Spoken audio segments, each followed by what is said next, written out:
Hello student, केम छो? मजामा? साईराम। હવે last time આપણે દ્રાવણ એટલે શું, દ્રાવણની અંદર રહેલા ઘટકોમાં દ્રાવ્ય કેને કહેવાય, દ્રાવક કેને કહેવાય એની ચર્ચા કરી અને ત્યારબાદ સાંદ્રતાની વ્યાખ્યા જોઈ. સાંદ્રતાના જુદા જુદા એકમોમાં આપણે એક એકમ વિશેની ચર્ચા કરી, તે મોલારિટી હતી. હવે સાંદ્રતાનો બીજો એકમ નોર્માલિટી. જનરલી એનસીઈઆરટી ના બુકની અંદર છે એ નોર્માલિટીનો ઉલ્લેખ નથી, પરંતુ આ કોમ્પિટિટિવ એક્ઝામ માટે તેમજ આગળ આપણે દ્રાવણો ચેપ્ટર 12મા ધોરણમાં સવિસ્તાર ભણશું ત્યારે પણ ઉપયોગી થશે. તો થોડુંક આપણે એડવાન્સ લેવલનો અભ્યાસ કરીએ. તો નોર્માલિટી અથવા સપ્રમાણતા શું છે? તો અહીં મોલારિટી કરતા નોર્માલિટીમાં એક જ શબ્દનો ફેર છે. શું? સામાન્ય તાપમાને 1 લિટર જલીય દ્રાવણમાં રહેલ પદાર્થની ગ્રામ તુલ્ય ભાર સંખ્યાને તે દ્રાવણની નોર્માલિટી કહે છે. ત્યાં આપણે મોલારિટીમાં કમ્પેર કરો તો મોલારિટીમાં શું હતું? તો કે ગ્રામ મોલ સંખ્યાને. અહીં શબ્દ આવ્યો ગ્રામ તુલ્ય ભાર સંખ્યાને. તો જેમ આપણે મોલ સંખ્યા ગણતા હતા એમ ગ્રામ તુલ્ય ભાર સંખ્યા ગણવાની છે. તો કઈ રીતે ગણશું? તો એ આપણે હવે આ ટોપિકની અંદર જોઈએ. તો ચાલો શરૂ કરીએ. સાંદ્રતા આધારિત એકમોમાં નોર્માલિટી. તો નોર્માલિટી એટલે શું? તો કે સામાન્ય તાપમાને 1 લિટર જલીય દ્રાવણમાં રહેલ પદાર્થની ગ્રામ તુલ્ય ભાર સંખ્યાને તે દ્રાવણની નોર્માલિટી કહે છે. હવે મેં તમને કીધું કે એની વ્યાખ્યા જો તમારા માઇન્ડમાં ક્લિયર થઈ જાય તો એકમ આપમેળે ઉતરી આવે અને એકમ ઉપરથી એનું સૂત્ર પણ આપમેળે ઉતરી આવશે. કઈ રીતે? ચાલો જોઈએ. અહીં 1 લિટર જલીય દ્રાવણમાં રહેલ પદાર્થની ગ્રામ તુલ્ય ભાર સંખ્યા, એનો મતલબ એનો એકમ થશે ગ્રામ તુલ્ય પ્રતિ લિટર. ગ્રામ ઇક્વિવેલેન્ટ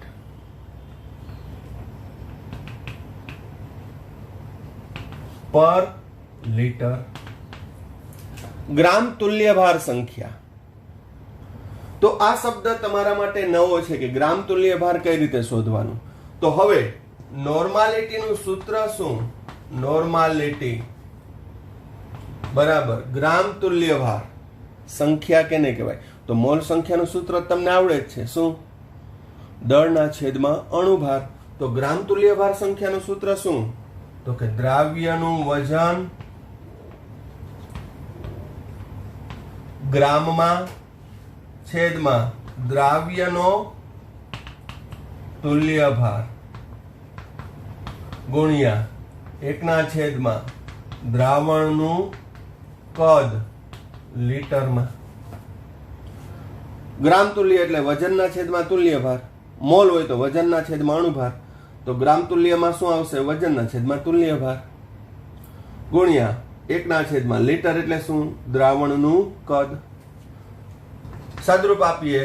દ્રાવ્યનું વજન ગ્રામમાં છેદમાં દ્રાવ્યનો તુલ્ય ભાર ગુણ્યા દ્રાવણનું કદ.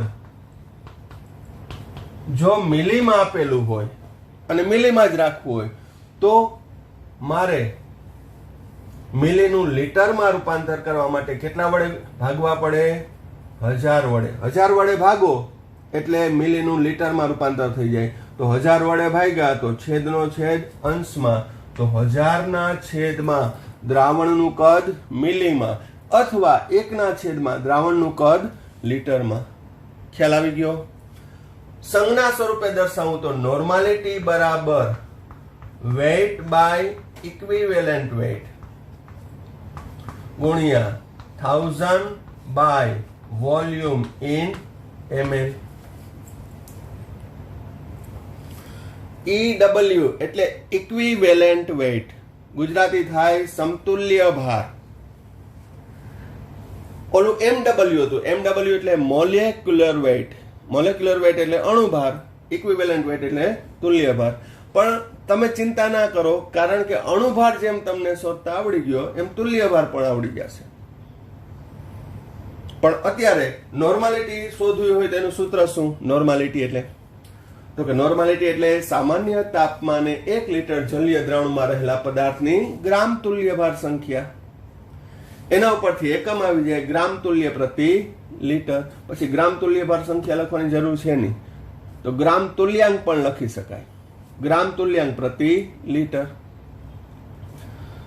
તો એના ઉપરથી સૂત્ર નોર્માલિટી બરાબર ગ્રામ તુલ્ય કઈ રીતે શોધાય? તો વજનના છેદમાં તુલ્ય ભાર. કેના સંદર્ભમાં? તો કે દ્રાવ્યના સંદર્ભમાં જ લઈએ. જે તે સાંદ્રતાના એકમો આવશે એ કેના સંદર્ભમાં આપણે લેશું? દ્રાવ્ય એટલે જે પદાર્થ ઓગળેલો છે તે, જે પદાર્થનું દ્રાવણમાં પ્રમાણ ઓછું છે તે ઘટક, એટલે કે દ્રાવ્યના સંદર્ભમાં. દ્રાવ્યનું વજન છેદમાં દ્રાવ્યનો તુલ્ય ભાર ગુણ્યા 1 છેદમાં દ્રાવણનું કદ. દ્રાવણનું કદ મિલીમાં આપ્યું હોય તો 1000 વડે ભાગવા પડે, પ્રતિ લીટરમાં રૂપાંતર કરવા. છેદનો છેદ અંશમાં એટલે 1000 છેદમાં દ્રાવણનું કદ મિલીમાં. સંજ્ઞા સ્વરૂપે દર્શાવું તો નોર્માલિટી, જેને સપ્રમાણતા પણ કહેવાય, નોર્માલિટી બરાબર weight by equivalent weight into 1000 by volume in ml. તો તમે મોલારિટી અને નોર્માલિટીના સૂત્રની કમ્પેરિઝન કરશો તો એક જ જગ્યાએ ફેર આવ્યો. ત્યાં MW લખેલું છે, જોઈ લેજો ફરી પાછું. મોલેક્યુલર વેઇટ એટલે મોલ સંખ્યા, ઇક્વિવેલન્ટ વેઇટ એટલે ગ્રામ તુલ્ય ભાર સંખ્યા. તો આ નોર્માલિટી માટે આપણે ગ્રામ તુલ્ય ભાર કઈ રીતે શોધવો આના પછીના પોઈન્ટમાં હું કહું છું. હવે એક નોર્મલ દ્રાવણ, તો એક નોર્મલ દ્રાવણ કેને કહેવાય? તો કે સામાન્ય તાપમાને 1 લીટર જલીય દ્રાવણમાં પદાર્થના ગ્રામ તુલ્ય ભાર જેટલું વજન ઓગાળતા બનતા દ્રાવણને એક નોર્મલ દ્રાવણ કહે છે. અને આવા દ્રાવણની નોર્માલિટી અથવા સપ્રમાણતા 1 છે તેમ કહેવાય. હવે આ હું 2-3 વાર બોલી જાઉં તો કઈ ફેર ના પડે, પણ એક ઉદાહરણ લઈ લઉં તો થોડું વધુ ક્લિયર થશે. દાખલા તરીકે H2SO4 છે, એનો અણુભાર 98 ગ્રામ પ્રતિ મોલ છે. H2SO4 નો અણુભાર કેટલો છે? 98 ગ્રામ પ્રતિ મોલ. તેનો તુલ્ય ભાર આપણે ગણશું તો 49 ગ્રામ પ્રતિ ઇક્વિવેલન્ટ છે. હવે પ્રશ્ન તરત જ એ થશે કે આ 49 કેમ આવ્યો?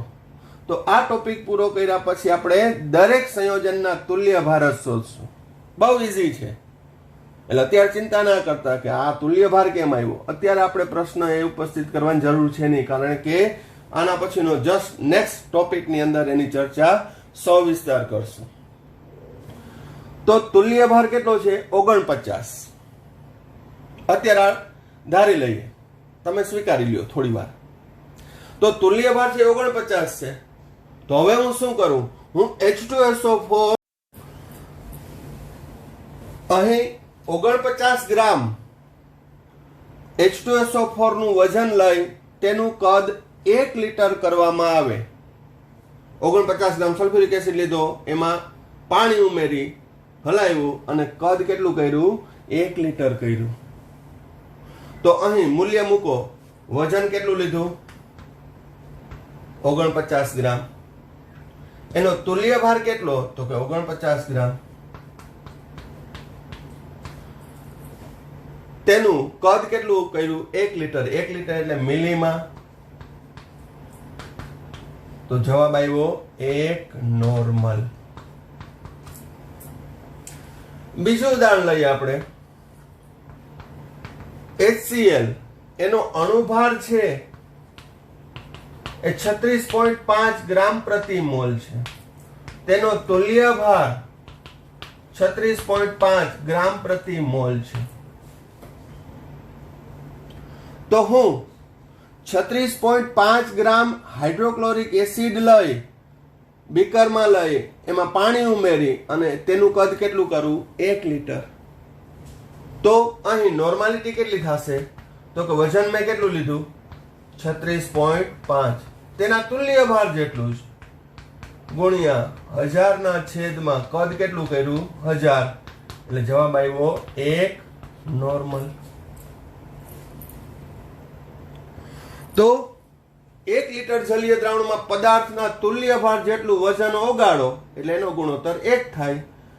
1 લીટર એટલે 1000 ના છેદમાં 1000 એટલે એ પણ ગુણોત્તર 1 થાય એટલે નોર્માલિટી આવશે 1. તો ટૂંકમાં કહીએ તો કોઈ પણ પદાર્થના તુલ્ય ભાર જેટલું વજન ઓગાળી દ્રાવણનું કદ 1 લીટર કરો એટલે દ્રાવણ બનશે 1 નોર્મલ.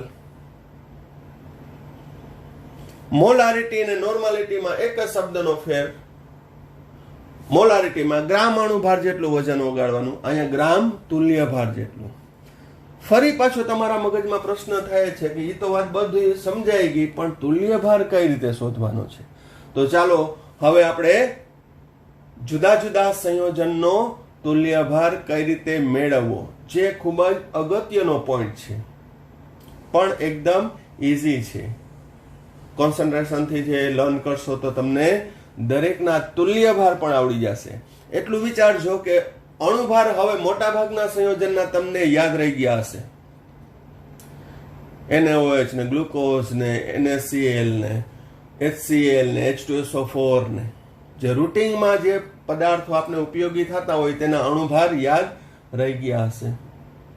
તો અણુભાર ઉપરથી જ તુલ્ય ભાર શોધવાનો છે. તો હવે આપણે નેક્સ્ટ ટોપિક સંયોજનનો તુલ્ય ભાર શોધવાનું કરીએ.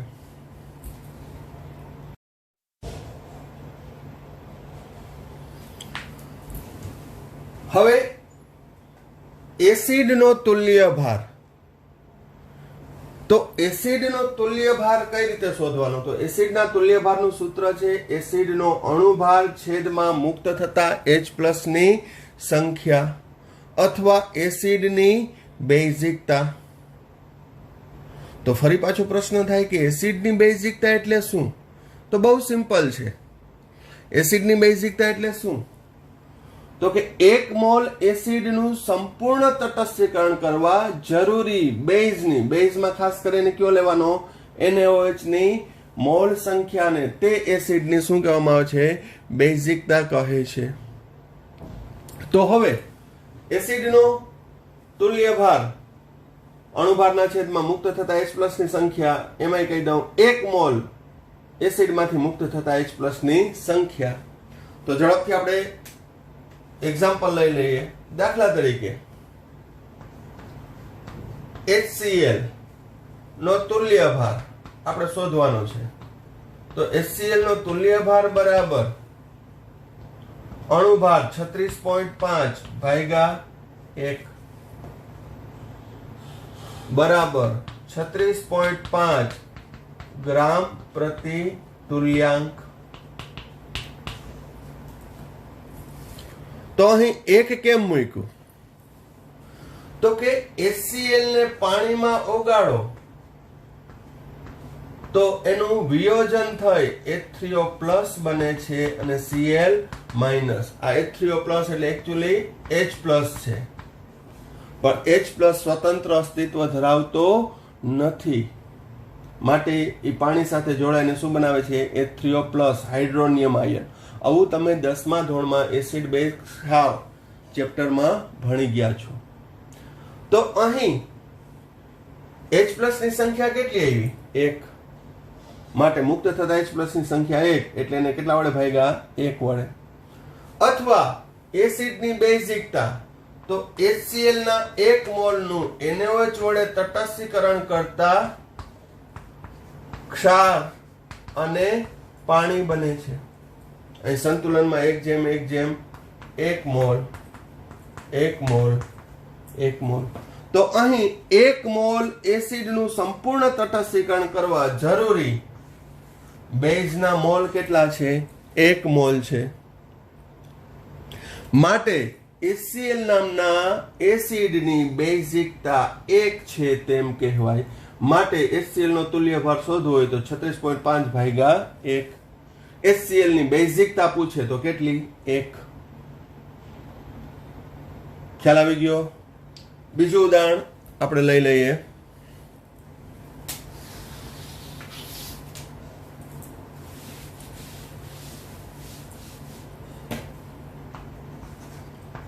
H2SO4 નો તુલ્ય ભાર જે ખૂબ જ અગત્યનો છે. આ ઉદાહરણ છે આપણે ખૂબ જ ઉપયોગી થશે. H2SO4 તો H2SO4 નો તુલ્ય ભાર અણુભાર ભાગ્યા 2. અણુભાર તો તમને ઓલરેડી આગળ શોધતા શીખડાવ્યો જ છે. તો H2SO4 નો અણુભાર ગણશો તો 98 થશે ભાગ્યા મુક્ત થતા H+ ની સંખ્યા 2 અથવા એસિડ ની બેઝિકતા 2 એટલે અહીં આવશે 49 ગ્રામ પ્રતિ તુલ્યાંક. એનો મતલબ કે H2SO4 નો તુલ્ય ભાર કેટલો છે? 49 છે. હવે અહીંયા 2 વડે કેમ ભાગ્યું? તો કે H2SO4 નું વિયોજન થાય એટલે હવે હું આમ સિમ્પલ રીતે તમને થોડુંક વધારે દેખાય એટલા માટે 2H+ અને SO4 -2 મુક્ત થતા H+ ની સંખ્યા કેટલી છે? 2. પરિણામે અહીં 2 વડે ભાગ્યા. અથવા 1 મોલ H2SO4 નું હું NaOH વડે તટસ્થીકરણ કરું તો ક્ષાર, સોડિયમ સલ્ફેટ અને પાણી બનશે. એને સંતુલન કરું તો અહીંયા 2 મોલ, અહીંયા 2 મોલ. તો 1 મોલ H2SO4 ના સંપૂર્ણ તટસ્થીકરણ માટે જરૂરી બેઝ NaOH ની સંખ્યા કેટલી આવી? તો કે 2 મોલ. માટે H2SO4 નામના એસિડની બેઝિકતા 2 છે તેમ કહેવાય. ક્લિયર થાય છે? તો તુલ્ય ભાર શોધવા માટે 98 ભાગ્યા 2 કર્યા. મુક્ત થતા H+ ની સંખ્યા 2 છે અથવા એ એસિડની બેઝિકતા 2 છે માટે એને 2 વડે ભાગ્યા. આ જેટલા એક્ઝામ્પલ કરું એટલા મેક્સિમમ હશે કે જે તમને ઉપયોગી થશે. H2SO4 માં 2H+ મુક્ત થાય પણ ઘણાની અંદર હાઇડ્રોજન એક કરતા વધુ હોય પણ બધા મુક્ત ના થતા હોય. એવા કેટલાક એક્ઝામ્પલ જોઈએ આપણે.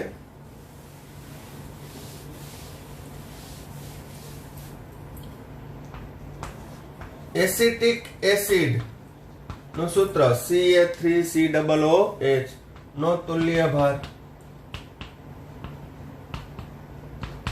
એસિટિક એસિડ નો અણુભાર ગણશો તો 60 ભાગ્યા 1.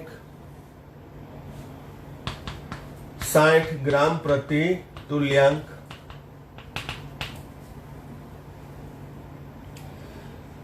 કારણ શું? તો કે એસિટિક એસિડને પાણીમાં ઓગાળતા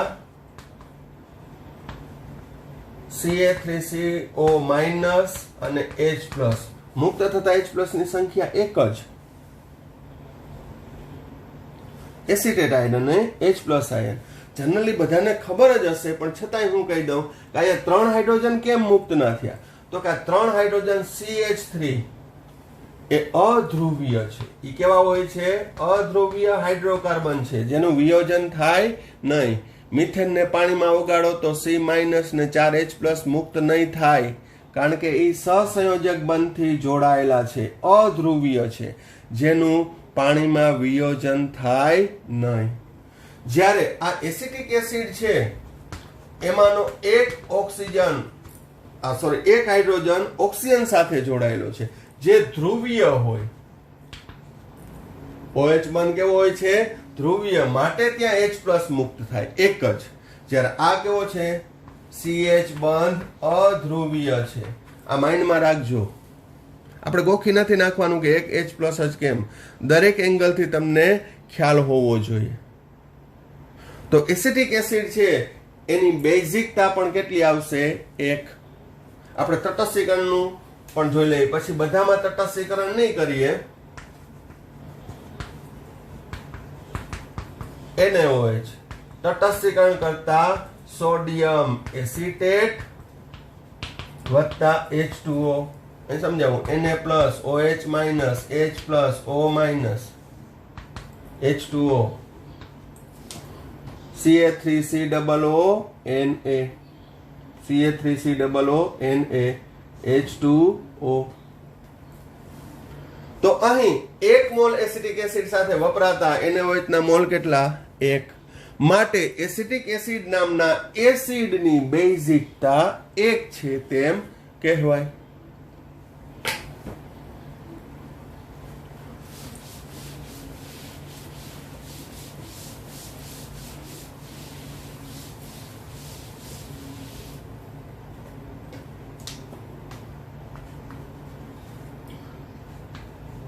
H3PO4 આનું નામ થાય ફોસ્ફોરિક એસિડ.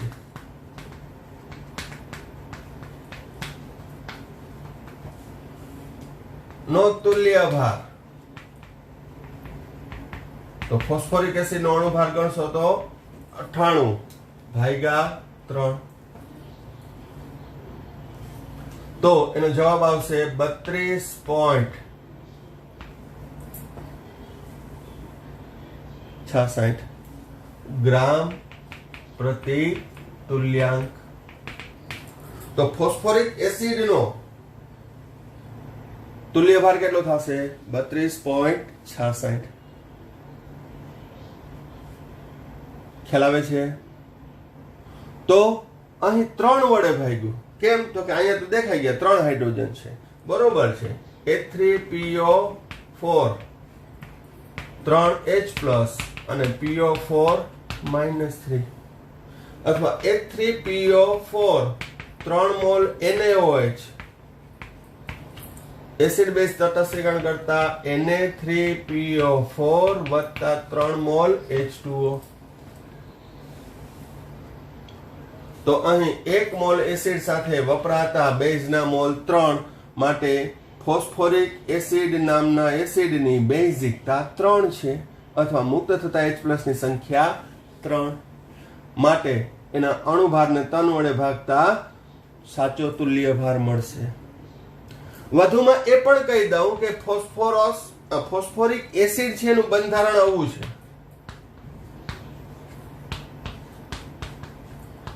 હવે પછી એ ચિંતા ના કરતા સર આ બંધારણ કેમ થાય, કારણ કે એ બંધારણનું આખું એક અલગ ચેપ્ટર આવશે, ચેપ્ટર નંબર 4, આણ્વીય બંધારણ, અણુ રચના વાળું. બરોબર? પછી અત્યારે ચિંતા ના કરતા. આ તો થોડું વધારે તમારા નોલેજમાં ઇન્ક્રીઝ થાય એટલા માટે અહીંયા હું આટલી ચર્ચા કરતો હું, કે સાવ તમારે સ્વીકારવું ના પડે. પણ આ બંધારણ અને બધું છે એ આગળ આવશે, બરોબર? એટલે એ વધારે ચિંતા કરવાની નહીં કે આ કેમ આવે, આ કેમ આવે, બરોબર? તો ગાગરમાં સાગર જેવું થઈ જાય. ગાગરમાં સાગર સમાય નહીં, એમાં સાગર છે કેમેસ્ટ્રી. પણ તમને H3PO4 નો તુલ્ય ભાર શોધો તો હવે 3 વડે કેમ ભાગ્યા એ બહુ ચિંતાનો વિષય ના રહે. તો અહીં મુક્ત થતા H+ ની સંખ્યા 1, 2 અને 3 છે. OH સાથે જોડાયેલા હાઇડ્રોજન છે એનું વિયોજન પામે, બરોબર? આ એટલા માટે કે આના પછીનું એક્ઝામ્પલ આપીશ ને ત્યારે પ્રશ્ન તમને થશે.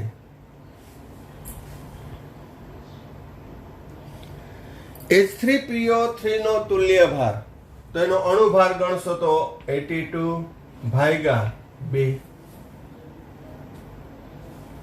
બરાબર 41 ગ્રામ પ્રતિ તુલ્યાંક.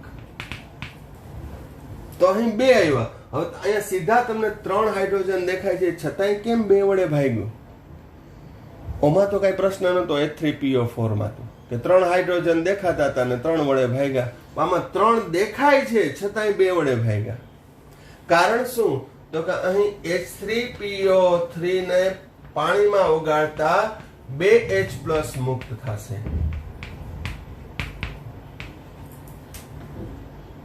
મુક્ત થતા H+ ની સંખ્યા કેટલી? 2. કારણ શું? તો એનું બંધારણ જાણવું જરૂરી છે. અત્યારે જે પ્રશ્ન થાય ને કે આમાં સર 3 કેમ નથી મુક્ત થતા, તો એનું બંધારણ જાણવું જરૂરી છે. એનું બંધારણ આવું થશે: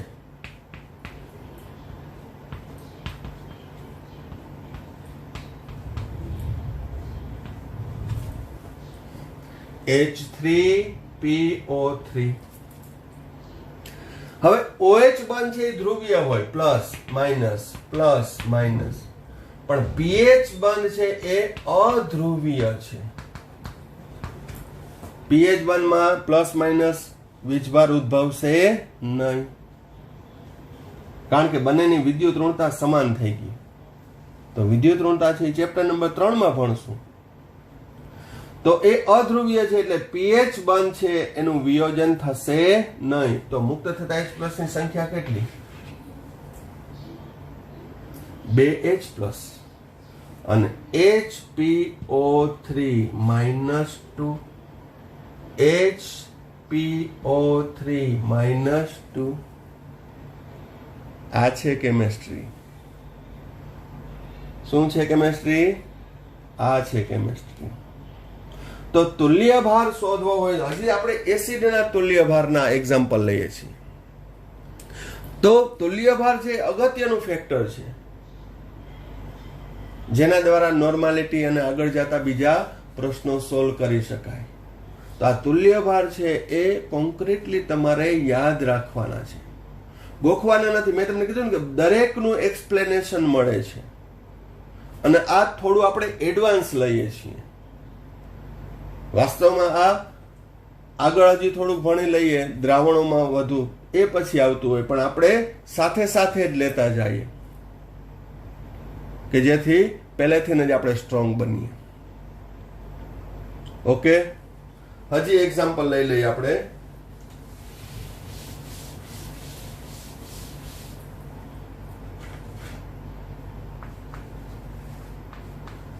H3PO2 હાઇપોફોસ્ફરસ એસિડ. હાઇપોફોસ્ફરસ એસિડ નો તુલ્ય ભાર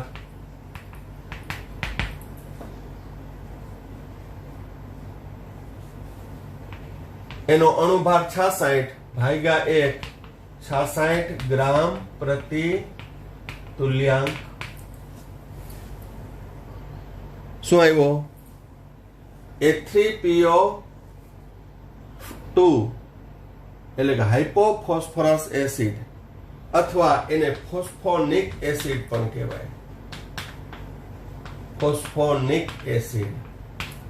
તો એનો તુલ્ય ભાર 66/1.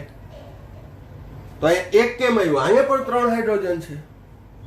તો સેમ એક્સપ્લેનેશન. એના બંધારણમાં OH કેટલા હશે? એક જ. ઝડપથી આપણે બંધારણ જોઈ લઈએ. H3PO2 વિયોજન પામે એટલે એક H+ અને H2PO2 -1. મુક્ત થતા H+ ની સંખ્યા એક જ છે. શા માટે? તો કે એનું બંધારણ જુઓ. ત્યાં ફોસ્ફરસ સાથે સીધા કેટલા હાઇડ્રોજન જોડાયેલા છે? 2. જે અધ્રુવીય છે. અધ્રુવીય હોવાથી એ અવિયોજિત છે, છૂટા પડશે નહીં. છૂટો કયું પડશે? તો કે આ H+ અને O-, કારણ કે અહીંયા વિદ્યુત ઋણતાનો તફાવત મોટો છે. ઓક્સિજનની વિદ્યુત ઋણતા વધુ, હાઇડ્રોજનની ઓછી. વિદ્યુત ઋણતા પણ સવિસ્તાર ચેપ્ટર નંબર 3 પિરિયોડિક ટેબલની અંદર આવી જશે. તો અહીં મુક્ત થતા H+ ની સંખ્યા કેટલી થશે? 1.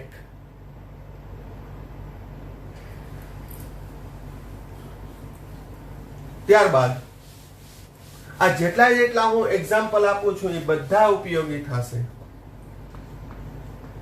H2C2O4 ઓક્ઝેલિક એસિડ છે. ઓક્ઝેલિક એસિડ નો તુલ્ય ભાર. તો ઓક્ઝેલિક એસિડ નો તુલ્ય ભાર બરાબર એનો અણુભાર તમે ગણશો તો 90. આ નિર્જળ છે, મેં 2 મોલ H2O નથી આપ્યા. તો ઓક્ઝેલિક એસિડ નો અણુભાર 90/2 એટલે 45 ગ્રામ પ્રતિ તુલ્યાંક. કારણ કે ઓક્ઝેલિક એસિડ માં મુક્ત થતા H+ ની સંખ્યા 2 છે. એનું પણ બંધારણ જોઈ લઈએ. COOH single bond, COOH OH સાથે જોડાયેલા H+ મુક્ત થશે. CO-, oxalate ion oxalic acid જે ટમેટાના રસમાં હોય છે એ એસિડ. હવે ધારો કે હું અહીંયા HNO3 નો તુલ્ય ભાર કેટલો એ આજના ક્વેશ્ચનમાં તમને આપું તો હું પરફેક્ટ જવાબની આશા રાખું છું. નાઇટ્રિક એસિડનો તુલ્ય ભાર કેટલો? એટલે આજે આપણે એસિડના તુલ્ય ભાર શોધ્યા. એવી રીતે બેઝના આવશે, ક્ષારના આવશે. દરેકની અંદર સૂત્રમાં થોડો ઘણો ફેર હશે. તો આ ટોપિકની અંદર હું નોર્માલિટી નો અભ્યાસ કર્યો અને નોર્માલિટી ઉપરથી એક શબ્દ આવ્યો તુલ્ય ભાર. તો તુલ્ય ભારમાં એસિડના તુલ્ય ભાર, કારણ કે શરૂઆત છે એટલે બધું તમને પીરસી નથી દેતો કે એસિડનો ને બેઝનો ને ક્ષારનો ને, મેમરી ફૂલ થઈ જશે તમારી. એટલે આટલું આ ક્લિયર કરવાનું છે. બીજા હજી એક્સ્ટ્રા એક્ઝામ્પલ હશે એસિડના તો હું નેક્સ્ટ વિડીયોમાં એ ચર્ચા કરીશ. પણ અત્યારે જેટલા કરાવ્યા છે એ તમારા માઇન્ડની અંદર છે સેટઅપ કરવાના છે. ત્યારબાદ આપણે બેઝ અને ક્ષાર એનું સાથે લઈ લેશું અને પછી નોર્માલિટી, મોલારિટીનો સંબંધ અને તેના દાખલા લઈ લેશું કે જેથી એક એક સાંદ્રતાના એકમો ક્લિયર થતા જાય, એની સાથે દાખલાની ગણતરી થતી જાય, એની સાથે MCQની ગણતરી થતી જાય.